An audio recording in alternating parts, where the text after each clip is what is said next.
Vous me dites, C'est bon. vous me dites quand c'est bon. Alors, nous allons commencer par mesurer la hauteur. On va considérer que c'est la cote numéro 1. Donc je mets un repère numéro 1. Je vous laisserai remplir l'entête de ce document pour la traçabilité avec la date, le nom, le numéro de plan. Alors on va dire repère 1. La spécification c'est 88 plus ou moins 0,3. Donc il s'agit simplement d'un plan vers le bas. Donc je vais appuyer sur plan vers le bas.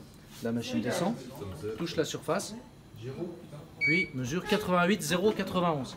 Donc je le note dans mesure 88,091. Par rapport à la spécification, on est largement conforme. Autre exemple, je vais mesurer une autre hauteur. Je vais mesurer par exemple cette hauteur-là. Je vais faire plan vers le bas. Donc là, j'obtiens la hauteur de 52,104.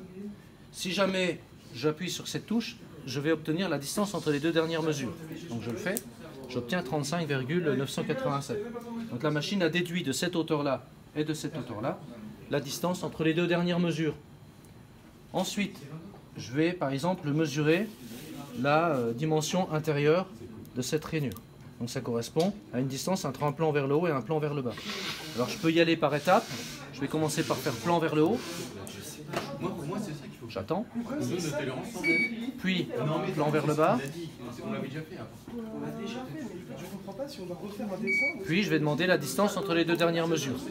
32,040 qui correspond à cette dimension sur le plan.